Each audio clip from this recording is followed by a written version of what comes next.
স্ত্রীর হাতে খুন হলো স্বামী। চাঞ্চল্যকর ঘটনাটি ঘটল মালদার ভূতনি থানার অন্তর্গত দক্ষিণ চণ্ডীপুর গ্রাম পঞ্চায়েতের নীলকণ্ঠটোলা এলাকায়। আমবাগান থেকে উদ্ধার হলো স্বামীর মৃতদেহ। ঘটনায় স্ত্রীকে আটক করেছে ভূতনি থানার পুলিশ। মৃত স্বামীর নাম উত্তম মহলদার, মালদা রতুয়া থানার বালুপুর এলাকার বাসিন্দা। প্রায় 5 বছর আগে তাদের বিয়ে হয়। তাদের একটি কন্যা সন্তানও রয়েছে। জানা গেছে স্বামী স্ত্রী দুজনে দিল্লিতে দিনমজুরি করত এবং সেখানেই থাকতো।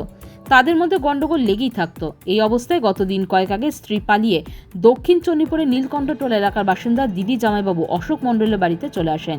এদিকে স্ত্রীর খোঁজ করতে করতে দিল্লি থেকে মঙ্গলবার সকালে স্ত্রী দিদি জামাইবাবুর বাড়িতে আসেন স্বামী উত্তম মহলদার। সেখানে আসায় স্বামী স্ত্রীর মধ্যে শুরু হয় গন্ডগোল। স্ত্রীকে নিয়ে যাওয়ার জন্য টানা হ্যাচড়া শুরু হয়। বাড়ি থেকে বেরিয়ে আমবাগানে পৌঁছে যায় তারা। সেখানে স্ত্রী নিজের স্বামীর গলা টিপে ধরলে শ্বাসরোধ হয়ে মৃত্যু হয় স্বামীর।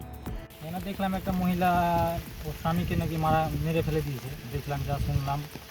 আমি বাড়ি থেকে আসলাম, দেখলাম এখানে লোকজন অনেক জড়ো হয়েছিল। মহিলাটা এখানকার না বাইরের কোথাও? মহিলাটা বাইরে, বালুপুর সাহাপাড়া। আর ছেলেটার বাড়ি, মেয়েটার বাড়ি। আচ্ছা, মেয়েটা এখানে কি করতেছিল? মেয়েটা এসেছিল দিদি বাড়ি, নীলকণ্ঠটোলা দিদির বাড়ি। আচ্ছা, আর ছেলেটা ওর সঙ্গে এসেছিল? হ্যাঁ, ছেলেটা পর থেকে আজকে এসছে নাকি, মেয়েটাকে নিয়ে যাচ্ছিল, যা শুনলাম। মেয়েটা যাচ্ছিল না,